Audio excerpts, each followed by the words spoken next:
പുനലൂരിൽ സദാചാര ഗുണ്ടകൾ യുവാവിനെ ക്രൂരമായി മർദ്ദിച്ചെന്ന പരാതി. വാടക വീട് കേന്ദ്രീകരിച്ച് നടക്കുന്ന ലഹരി വിൽപ്പന ചോദ്യം ചെയ്ത ബിനീഷ് കുമാർ എന്ന യുവാവിനെയാണ് ഗുണ്ടാസംഘം വീട്ടിൽ നിന്നും വിളിച്ചിറക്കിക്കൊണ്ടുപോയി മർദ്ദിച്ചത്. സംഭവത്തിൽ കുന്നിക്കോട് പോലീസ് 9 പേർക്കെതിരെ കേസെടുത്തു.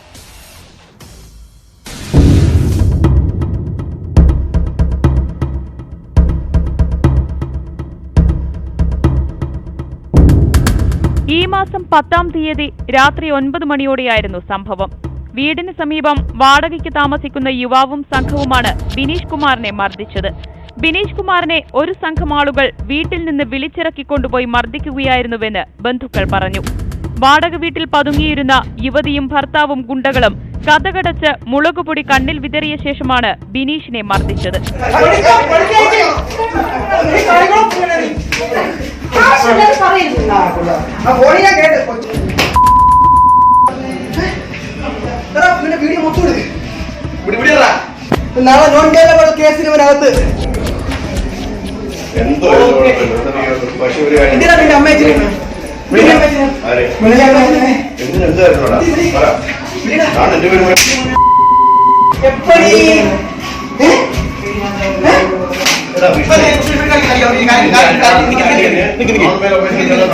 എന്റെ വീട്ടിലാണ് അവർ ആഹാൻ നീ അത് മാറ്റാൻ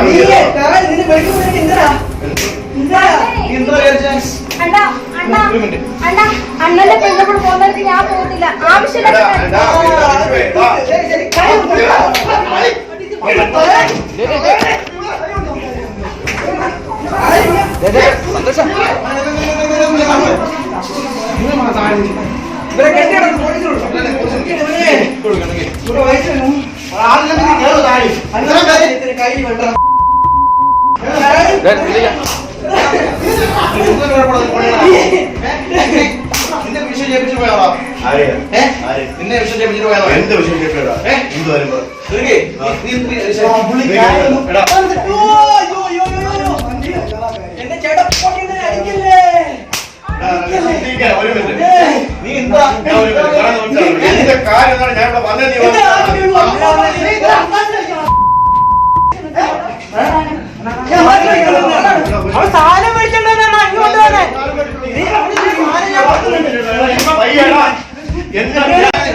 യുവതിയെ പീഡിപ്പിക്കാൻ ശ്രമിച്ചെന്നാരോപിച്ച് കുന്നിക്കോട് പോലീസിൽ ബിനീഷിനെതിരെ അക്രമികൾ പരാതി നൽകുകയും ചെയ്തു. ബിനീഷിനെ കസ്റ്റഡിയിലെടുത്ത പോലീസ് സംഭവത്തെക്കുറിച്ച് അന്വേഷിക്കാതെ കോടതിയിൽ ഹാജരാക്കി റിമാൻഡ് ചെയ്യുകയും ചെയ്തു.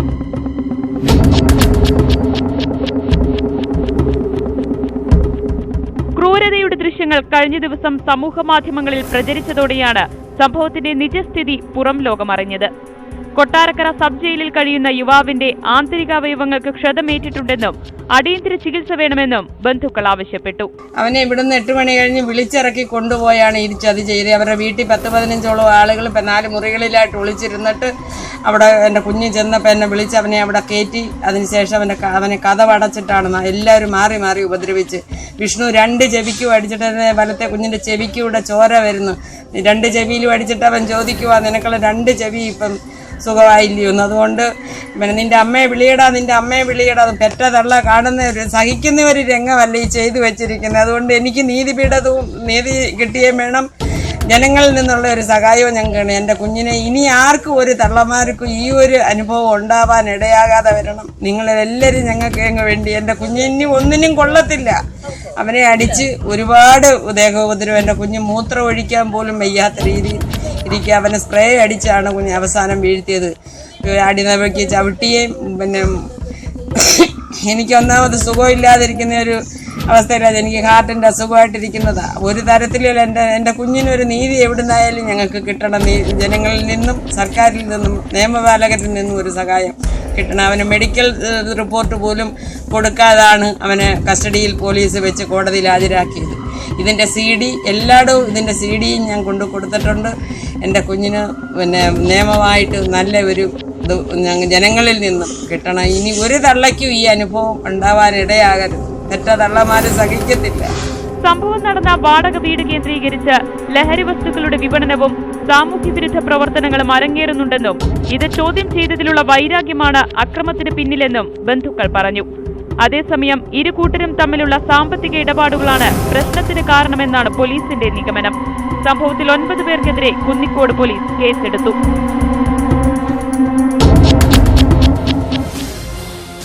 ആലപ്പുഴ മണ്ണഞ്ചേരിയിൽ ഭാര്യയെ ഭർത്താവ് വെട്ടിക്കൊന്നു. ITC കോളനിയിലെ ബേബിയാണ് കൊല്ലപ്പെട്ടത്. സംശയരോഗമാണ് പ്രതിയെ കൊലപാതകത്തിന് പ്രേരിപ്പിച്ചതെന്ന നിഗമനത്തിലാണ് പോലീസ്.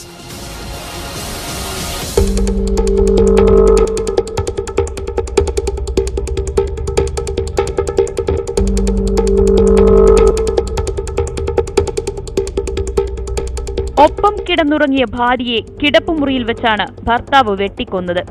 മണ്ണഞ്ചേരി പഞ്ചായത്ത് 22-ാം വാർഡിൽ കലവൂർ ITC കോളനിയിൽ പ്രകാശിന്റെ ഭാര്യ ബിന്ദു കൃഷ്ണയെന്ന 31-കാരിയാണ് കൊലക്കത്തിക്കിരയായത്. പുലർച്ചെ 3:30ഓടെയാണ് കൊലപാതകം അരങ്ങേറിയതെന്ന് പോലീസ് പറഞ്ഞു. സംഭവത്തിൽ ബിന്ദുവിന്റെ ഭർത്താവ് പ്രകാശിനെ പോലീസ് കസ്റ്റഡിയിലെടുത്തു.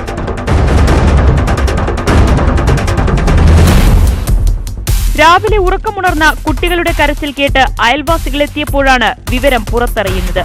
നാട്ടുകാർ മണ്ണഞ്ചേരി പോലീസ് സ്റ്റേഷനിൽ വിവരമറിയിക്കുകയായിരുന്നു. പോലീസ് എത്തിയപ്പോൾ പ്രകാശൻ വീട്ടിൽ തന്നെയുണ്ടായിരുന്നു. ഭാര്യയ്ക്ക് അവിഹിത ബന്ധമുണ്ടെന്ന സംശയമാണ് കൊല ചെയ്യാൻ കാരണമെന്ന് ഇയാൾ ചോദ്യം ചെയ്യലിൽ സമ്മതിച്ചുവെന്നാണ് വിവരം. ദമ്പതികൾ സ്ഥിരമായി വഴക്കിടാറുണ്ടെന്ന് നാട്ടുകാർ പോലീസിന് മൊഴി നൽകി. ഇവർക്ക് 10ഉം 12ഉം വയസ്സുള്ള 2 മക്കളുണ്ട്. മണ്ണഞ്ചേരി SI ഷൈലാഖ് മുഹമ്മദിന്റെ നേതൃത്വത്തിലാണ് പ്രതിയെ അറസ്റ്റ് ചെയ്തത്. മൃതദേഹം ഇൻക്വസ്റ്റ് നടത്തിയ ശേഷം പോസ്റ്റ്മോർട്ടത്തിനായി ആശുപത്രിയിലേക്ക് മാറ്റി.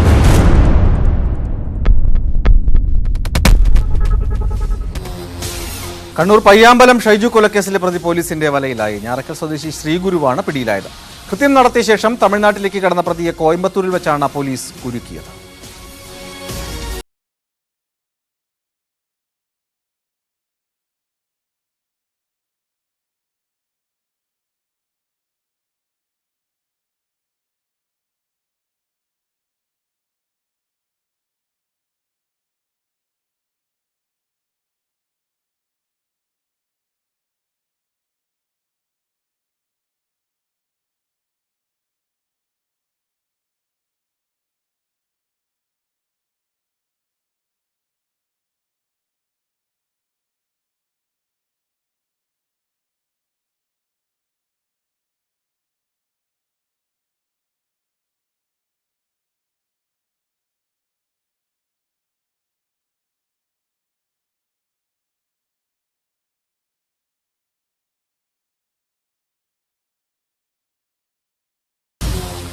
മഞ്ചേരിയിൽ 2 യുവാക്കളെ ഓട്ടോറിക്ഷയ്ക്കുള്ളിൽ മരിച്ച നിലയിൽ കണ്ടെത്തിയ സംഭവത്തിൽ പോലീസ് അന്വേഷണം ഊർജിതമാക്കി.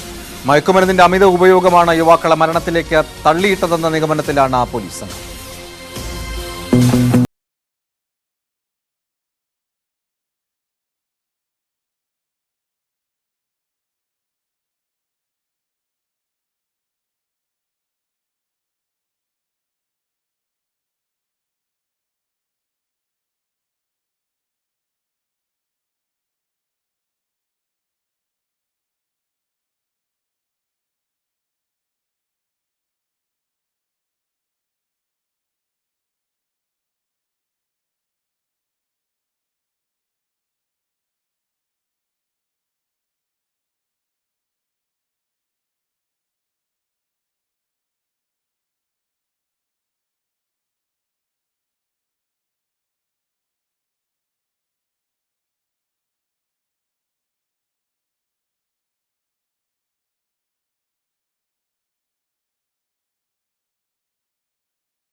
സിസ്റ്റർ അമല കൊലക്കേസിൽ പ്രതി സതീഷ് ബാബുവിന് കോടതി ജീവപര്യന്തം തടവ് ശിക്ഷ വിധിച്ചു.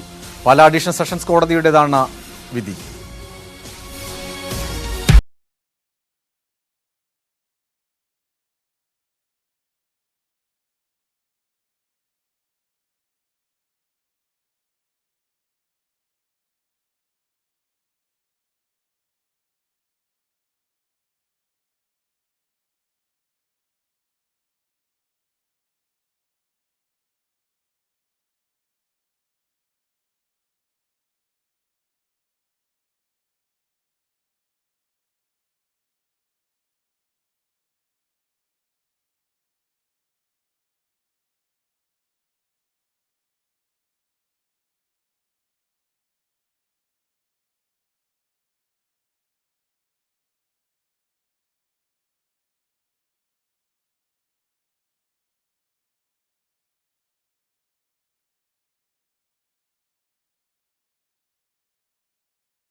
കണ്ണൂർ സിറ്റിയിൽ മാധ്യമപ്രവർത്തകനെയും ഭാര്യയെയും കെട്ടിയിട്ട ശേഷം വീട് കൊള്ളയടിച്ച ബംഗ്ലാദേശിലെ ശിക്കാർ സംഘമെന്ന് പോലീസ് വെളിപ്പെടുത്തി. 3 ദിവസങ്ങൾക്ക് മുമ്പ് ഡൽഹിയിൽ പിടിയിലായ സംഘത്തിലെ മുഹമ്മദ് ഹിലാലിൽ നിന്ന് നിർണായക വിവരങ്ങൾ ലഭിച്ചുവെന്നും അന്വേഷണ സംഘം പറഞ്ഞു.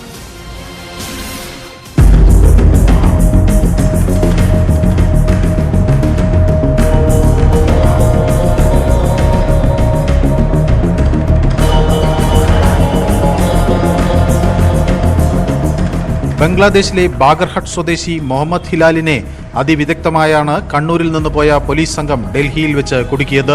അതിർത്തി കടന്ന് കൊള്ള നടത്തുന്ന ശിഖാർ സംഘത്തിലെ കണ്ണിയാണ് ഹിലാൽ.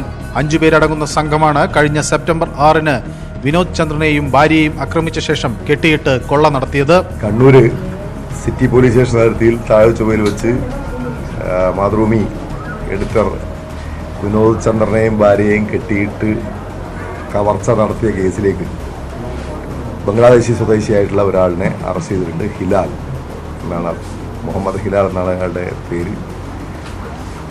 കവർച്ച നടത്തിയ സവിശേഷമായ രീതി, മോഡസ് ഓപ്പറാൻഡിയുടെ അടിസ്ഥാനത്തിൽ ബംഗ്ലാദേശി ടീമാണെന്ന അന്വേഷണത്തിൻ്റെ ആദ്യഘട്ടത്തിൽ തന്നെ തിരിച്ചറിഞ്ഞിരുന്നു. അവരെ കണ്ടെത്തിയത് ഡൽഹിയിൽ വെച്ചിട്ടാണ്. സംഭവം കഴിഞ്ഞ ഉടനെ അവർ ബംഗ്ലാദേശിലേക്ക് തന്നെ തിരിച്ചു പോയിരുന്നു.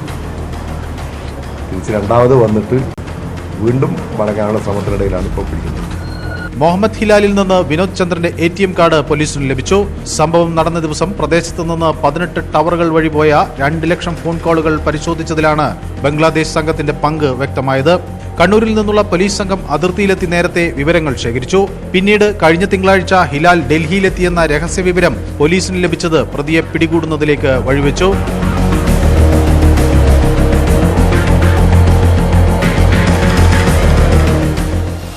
കോഴിക്കോട് ക്ഷേത്രവളപ്പിൽ നിന്നും ചന്ദനമരങ്ങൾ മോഷ്ടിച്ചു കടത്തിയ 3 പേരെ വനപാലകർ അറസ്റ്റ് ചെയ്തു. മോഷ്ടിച്ചു കടത്തിയ ചന്ദനമുട്ടികളും കാറും വനപാലകർ പിടിച്ചെടുത്തു.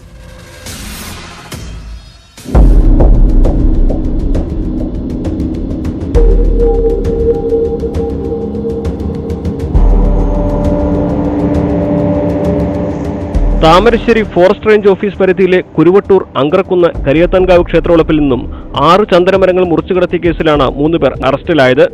കിഴക്കോത്ത് കച്ചേരിമുക്ക് അബ്ദുൾ അസീസ്, താമരശ്ശേരി കൂടത്തായി അമ്പലക്കുന്ന് S അഖിനീഷ്, താമരശ്ശേരി AK അബ്ദുൽ സലാം എന്നിവരാണ് പിടിയിലായത്. ഈ മാസം 12, 15 തീയതികളിലാണ് ക്ഷേത്രവളപ്പിൽ നിന്നും 6 ചന്ദനത്തടികൾ മുറിച്ചു കടത്തിയത്.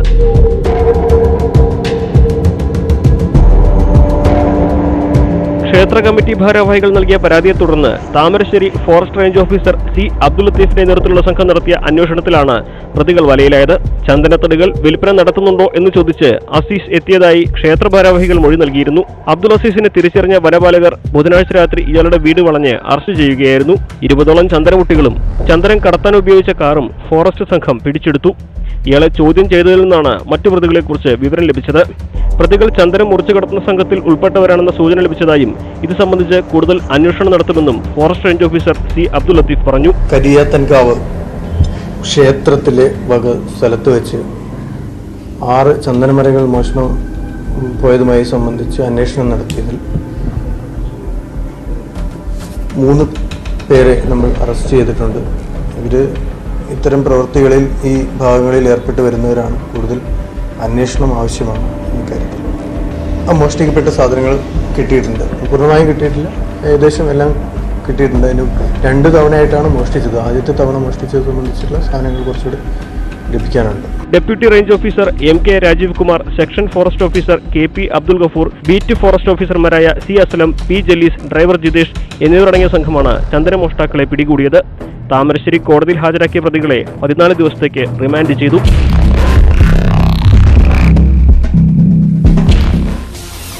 പട്ടാമ്പിക്കൊപ്പത്ത് കാറിൽ കടത്താൻ ശ്രമിക്കുകയായിരുന്ന 48 ലക്ഷം രൂപയുടെ കുഴൽപ്പണം പോലീസ് പിടിച്ചെടുത്തു. സംഭവത്തിൽ പുലമന്തോളിൽ വാടകയ്ക്ക് താമസിക്കുന്ന മഹാരാഷ്ട്ര സ്വദേശി വിജയകുമാർ, നാട്യമംഗലം സ്വദേശി അലി എന്നിവരെ കൊപ്പം SI MB രാജേഷും സംഘവും അറസ്റ്റ് ചെയ്തു. ജില്ലാ പോലീസ് മേധാവി ദേബേഷ് കുമാർ ബെഹ്റയ്ക്ക് ലഭിച്ച വിവരത്തിന്റെ അടിസ്ഥാനത്തിലാണ് കൊപ്പം പോലീസ് പരിശോധന നടത്തിയത്. കൊപ്പം ടൗണിൽ നിന്നാണ് കാർ കസ്റ്റഡിയിലെടുത്തത്. കാറിന്റെ മുൻ സീറ്റിലെ രഹസ്യ അറയിലാണ് പ്രതികൾ പണം ഒളിപ്പിച്ചിരുന്നത്. 500ന്റെയും 2000ന്റെയും നോട്ടുകളാണ് പിടിച്ചെടുത്തത്. കൊച്ചിയിൽ മയക്കുമരുന്ന് ഇടപാടുകാർ പിടിമുറുക്കിയെന്ന് പോലീസിന് വിവരം ലഭിച്ചു. കഴിഞ്ഞ ദിവസം 5 കോടി രൂപയുടെ മയക്കുമരുന്നുമായി പിടിയിലായ ചെന്നൈ സ്വദേശിയിൽ നിന്നാണ് നിർണായക വിവരങ്ങൾ അന്വേഷണ സംഘത്തിന് ലഭിച്ചത്.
കൊച്ചി ബ്യൂട്ടി സലൂൺ വെടിവെപ്പ് കേസിൽ കൂടുതൽ വിവരങ്ങൾ പോലീസ് പുറത്തുവിട്ടു. ബ്യൂട്ടി സലൂൺ ഉടമ ലീന മരിയ പോളിന്റെ സാമ്പത്തിക ഇടപാടുകളാകാം വെടിവെപ്പിൽ കലാശിച്ചതെന്ന നിഗമനത്തിലാണ് പോലീസ് സംഘം.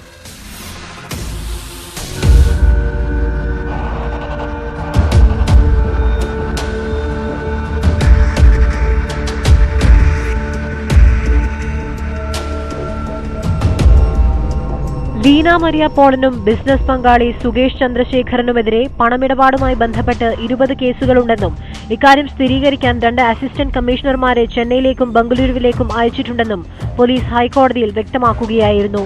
ബ്യൂട്ടി പാർലറിലെ വെടിവെപ്പിനെ തുടർന്ന് ജീവനും സ്വത്തിനും ഭീഷണിയുണ്ടെന്ന് കാണിച്ച ലീന മരിയ നൽകിയ ഹർജിയിലാണ് പോലീസ് ഇക്കാര്യം അറിയിച്ചത്.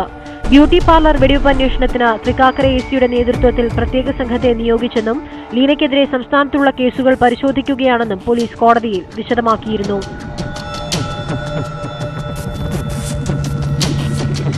ആയുധധാരികളായ 2 സ്വകാര്യ സുരക്ഷാ ജീവനക്കാരുടെ സംരക്ഷണം ഹർജിക്കാരിക്കുണ്ടെന്നും ഇത് തുടരുന്നതിൽ എതിർപ്പില്ലെന്നും പോലീസ് വ്യക്തമാക്കി. വനമ്പള്ളി നഗറിലുള്ള ലീനയുടെ പാർലറിന് സംരക്ഷണം നൽകാൻ പെട്രോളിംഗ് ശക്തമാക്കിയെന്നും പോലീസ് വിശദീകരിച്ചു. ഇത് ലീന അംഗീകരിച്ചതോടെയാണ് ഹർജിയിൽ ഹൈക്കോടതി തീർപ്പ് കൽപ്പിച്ചത്. ഡിസംബർ 15 വൈകിട്ടാണ് ലീനയുടെ ബ്യൂട്ടി പാർലറിനു നേരെ 2 അംഗ അജ്ഞാത സംഘം നിറയൊഴിച്ചത്. അധോലോക നായകൻ രവി പൂജാരയാണെന്ന് പറഞ്ഞ് ഒരാൾ ഫോണിൽ വിളിച്ച് 25 കോടി രൂപ ആവശ്യപ്പെട്ട് ഭീഷണിപ്പെടുത്തിയതായി ലീന പോലീസിന് മൊഴി നൽകിയിരുന്നു. അതേസമയം ലീനയുടെയും ഭർത്താവ് സുകേഷിന്റെയും സാമ്പത്തിക ഇടപാടുകളെ തുടർന്നുണ്ടായ ശത്രുക്കളാകാം വെടിവെപ്പിന് പിന്നിലെന്ന നിലപാടിലാണ് പോലീസ്. അക്രമികൾക്ക് ലോക്കൽ ഗുണ്ടകളുടെ സഹായം ലഭിച്ചിരിക്കാമെന്നും പോലീസ് അനുമാനിക്കുന്നുണ്ട്.